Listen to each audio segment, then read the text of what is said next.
49ers Seahawks Week 1 preview 2025 in Seattle. Now, the news the last few days is what's going to happen with Christian McCaffrey. What's his status? Is he going to play? Is he going to play at all this season? I mean, it's been very dramatic around here in the Bay Area. And you have people panicking and saying the season's already over.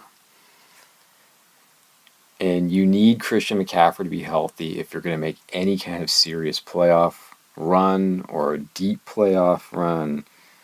But if we're just looking at this week, the 49ers can win this with or without Christian McCaffrey. I believe that. And they are more than Christian McCaffrey. They have other running backs. None of them are on his level, but they have other running backs.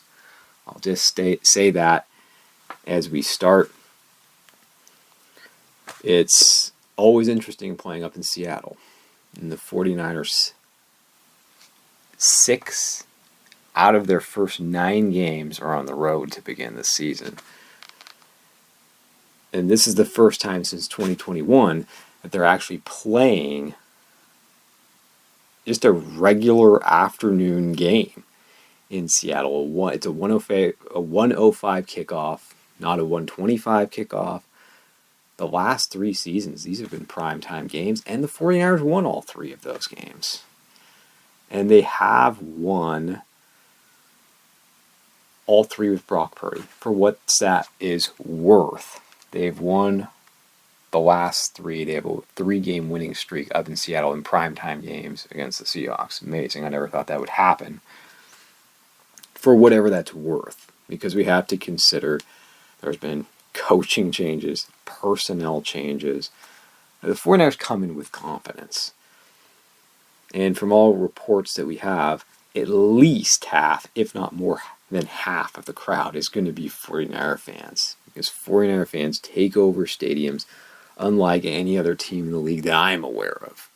I'm not just saying that as a homer or hometown fan. They take over stadiums, not just Los Angeles. We saw them do that in Pittsburgh, the opener a couple years ago.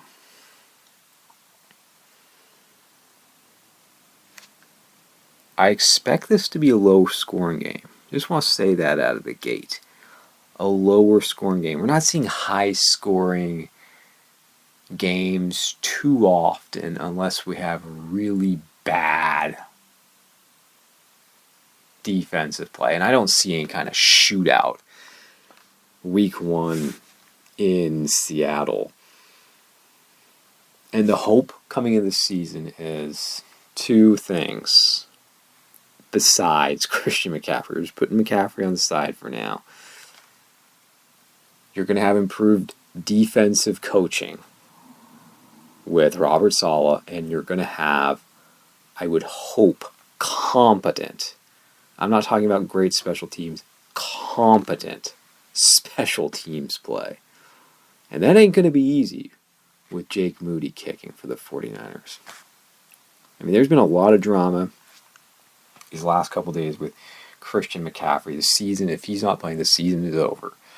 But there's been a lot of drama around Jake Moody back as the kicker. And I am exhausted with Jake Moody. I wish, not that I'm rooting against him, but I really wish they would have another kicker this season. I do not, and I am not looking forward to him trotting onto the field in Seattle. I feel what we've seen of him is enough.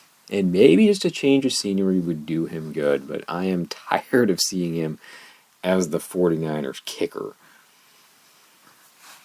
Now with offense, the 49ers attack, I expect it to be a balanced attack. McCaffrey's going to play. We'll find out quickly how effective he is.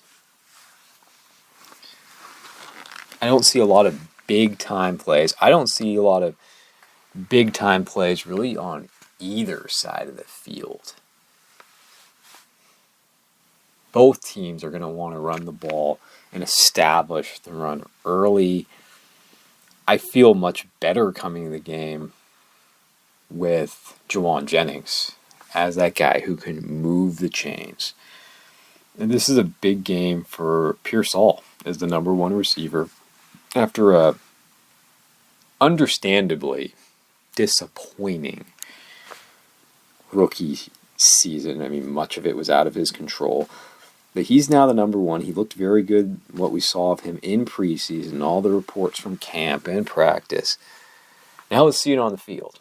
Week 1, when the pressure's on, he was a first-round pick. Let's see him do it. I have to admit, if Jennings wasn't playing, I would be far more concerned about the 49ers passing attack. And I'd feel, too, that regardless, the Seahawks are going to make a very concerted effort to stop the run and stack the box and make Purdy beat them with tight, accurate throws because they feel so good about their secondary. They're very confident with their secondary, and that's the strength of the Seahawks defense, is their secondary. So the 49ers can establish a good ground game and just get some easy throws. I mean, that's what you want for any of these quarterbacks this start of the season, just some easy throws. And I see that with both Purdy and Darnold. Get him comfortable early, then maybe you take some shots. And let's see how good that front seven of the Seahawks is. And I think the biggest X factor in this game is not Christian McCaffrey. Whether he plays or not, it's George Kittle.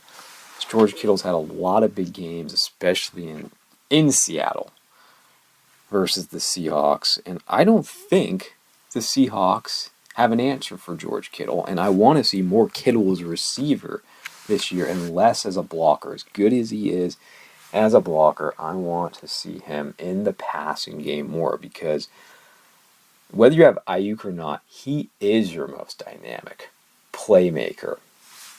He is your best player after the catch. And you do wonder how much the 49ers are going to miss Debo. I don't think much because he was a shell of himself. I mean, I have nothing against Debo. I love Debo. I wish him well in Washington. But he doesn't seem to have much left, Debo. And it was just time to move on. And, in the coming weeks, we're going to see this receiving group get deeper and deeper as they get healthier and suspensions are over. But this matchup of the 49ers receivers versus the defensive backs and the corners of the Seahawks, can they get separation or not? I just feel that the mismatch for the 49ers offense against that Seattle D is George Kittle. It has been George Kittle. And just get the ball to him early. Get it to him early. And then force them to make adjustments from there. And as always, I say this all the time with road games, one turnover tops.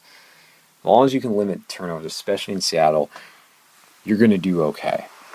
And that's what they've done in the last several games. Up there is Brock has played very well. And I trust Brock.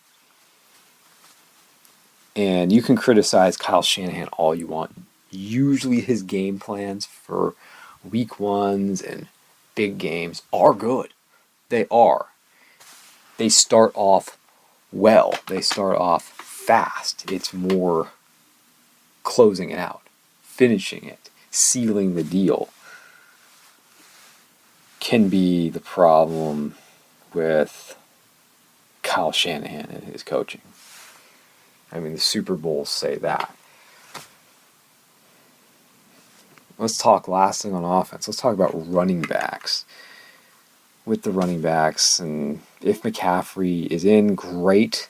If he's out, I like Brian Robinson. I do. Garendo is up and down. He's raw. I mean, the criticism is fair that he lacks the vision of a good running back. He's not necessarily an answer running back, but he is so talented that you have to get the ball, find a way to get the ball in his hands somehow. I miss Jeff Wilson, I feel already, and did they have to trade away Jordan Mason? I was a big, and still am, a big Jordan Mason fan. Hey, he has his shortcomings. He's not the most complete running back. But can you argue with 5 yards a carry? It's not a small little sample size. Can you argue with 5 yards a carry from Jordan Mason in his career? The stats speak for themselves, and those weren't just all garbage time yards. I mean, go back to week 1 last year against the Jets. I mean, that was the Mason game. Some of the choices at running back are a head scratcher, so you hope they have enough depth at running back. And if there's one area the 49ers didn't address, it was offensive line in the offseason. Not enough. I mean, they put so much effort in improving the defensive line, and they had to, but they almost entirely ignored the offensive line. And you look at the teams very recently who have been successful. The Eagles and the Lions have built these big, strong, massive offensive lines, and the 49ers just don't value that. They don't value it, and they believe in more of a athletic or a finesse offensive line, but just the fact that they haven't invested high picks in the offensive line, it bothers me. I'm a big believer in building your lines, but you have to do the same for your offensive line too. So that's one of my concerns, is protecting your quarterback and protecting your investment. I'm not concerned about Brock. I have faith in Brock. A lot of 49er fans don't. I have faith. I just don't know if I trust that offensive line. I don't know if I trust Kyle Shanahan to protect his quarterback. Well, how about the Seahawks? Let's look at the Seahawks when they have the ball. And I think they're going to take more shots down the field because they have Darnold and he has the big arm. Not early. Maybe they take one shot early. Maybe they do. But over the course of the game, I expect more from them than the 49ers. The thing about the 49ers and defending the Seahawks, I'm not afraid of them. I know the Seahawks have made an effort to improve their offensive line. I'm just not afraid of their running backs. I'm not. And the 49ers couldn't stop the run last year. The defensive line looks totally different. We will find out, too, very quickly, whether they can stop the run. How good are these young defenders? How good are these rookie defenders with West and Collins and Williams? And outside of Bosa and Fred Warner, very inexperienced players in the front seven. Very inexperienced. Talented. Yeah, talented, athletic. But are they ready? And it's unfortunate they really didn't get very many reps in the preseason. Are they ready for this? I'm not as concerned about the secondary. I think Cooper Kupp is going to be a problem.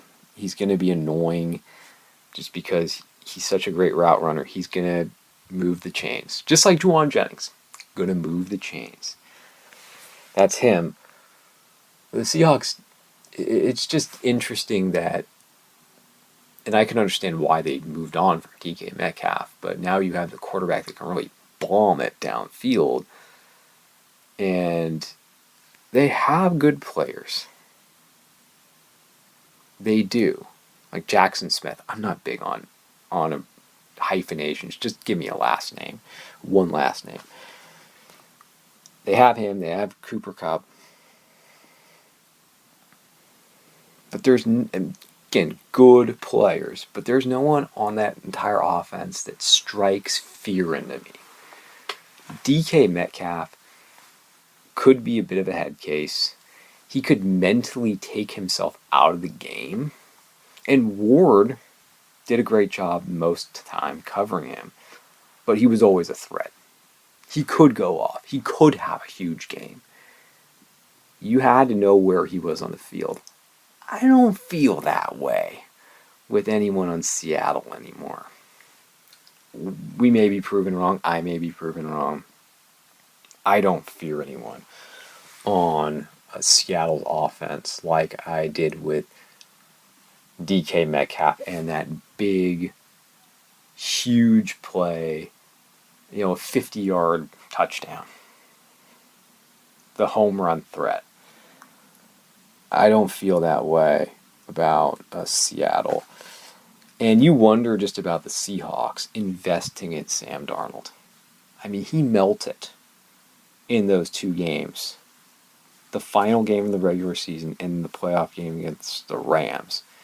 Not exactly confidence building. Not exactly inspiring. I mean, you can see he has the physical tools. You can see why he was picked as early as he was in the draft by the Jets. I get that. But are you really going to go on a deep playoff run with him? Really? I mean, I know so many of us still have the image and the picture in our head of, or the video, the highlight reel of Justin Jefferson's touchdown in Minnesota. Well, he doesn't have Justin Jefferson. Justin Jefferson, Jamar Chase, take your pick who's the best receiver in football. He doesn't have those guys in Seattle. When the pressure was on, he couldn't get it done. And he looked lost out there. That's what I remember. That's what stayed with me. And there's a lot of questions about him. I mean, there's questions about Brock Purdy. Well, is Brock Purdy more the 2023 quarterback, or is he more the 2024 quarterback? Well, with Sam Darnold, what quarterback do you have?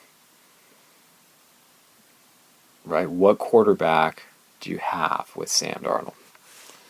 There are a lot of questions to be answered. And Mike McDonald is married to Sam Darnold now. He is. And his success is tied to Sam Darnold. Is that the guy you really want there? I don't know. So we can talk about the quarterbacks, we talk about the receivers, we talk about the defenses, but this game comes down to the trenches. Who's going to stop the run? Who's going to run the ball effectively? Who's going to take some pressure off their quarterback? I mean, I just think coaching overall, advantage 49ers. Quarterback, I'm going Brock Purdy. Overall offense, I'm going 49ers. And overall defense, I'm going 49ers too. But that special teams really, that'll keep you up at night. Have a big enough lead that special teams is not going to determine the game. Establish a lead and step on the Seahawks' throat. That's what I'm saying if I'm the 49ers. And if I'm just looking at, okay, who are the best players in the entire game? Who are the stars? The 49ers have them. Trent Williams, George Kittle, Christian McCaffrey if he's out there, Nick Bosa, Fred Warner. They have the big time difference makers. They have more game changers out there. But there is a lot of youth. There is a lot of youth and a lot of inexperience, and it could be rough. it could be inconsistent. I think that's what you could expect. It could be some high highs and low lows from these guys out there, especially I'm talking about defense. I'm going to take the 49ers because I just say they're better on offense and they still have more talent on defense. And I trust Brock Purdy more than I trust Sam Darnold. I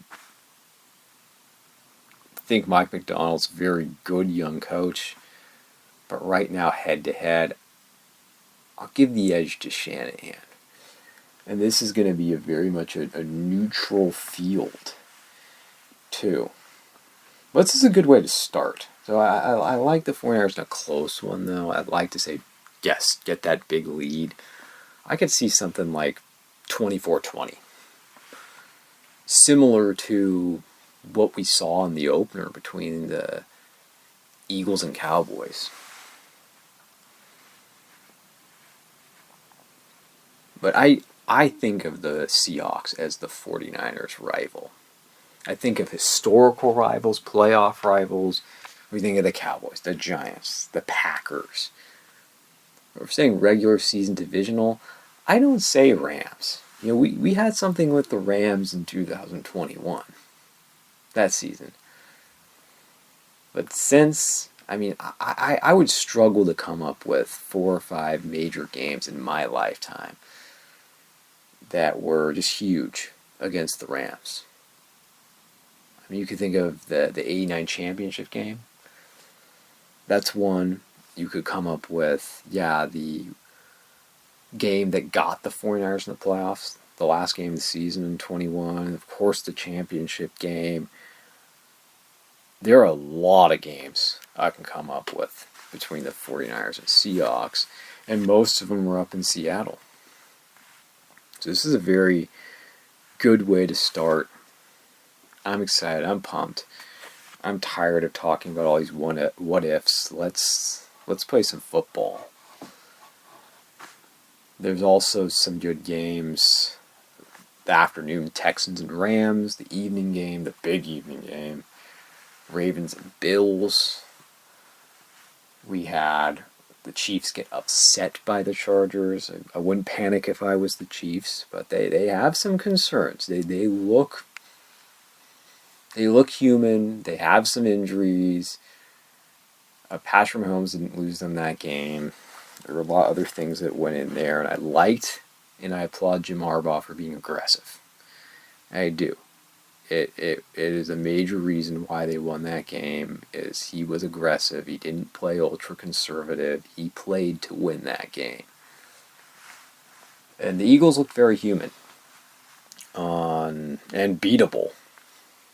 We could point to reasons why, but they looked vulnerable. It's just week 1. Don't overreact like everyone else does out there. But they look beatable. Considering the Cowboys are no juggernaut. And I walked away being impressed by the Cowboys and saying the Cowboys should have won. And they didn't, because they just find ways to lose big games. They do. So that's our preview. I'm going to take the 49ers in a close one. And hopefully we have a much healthier season.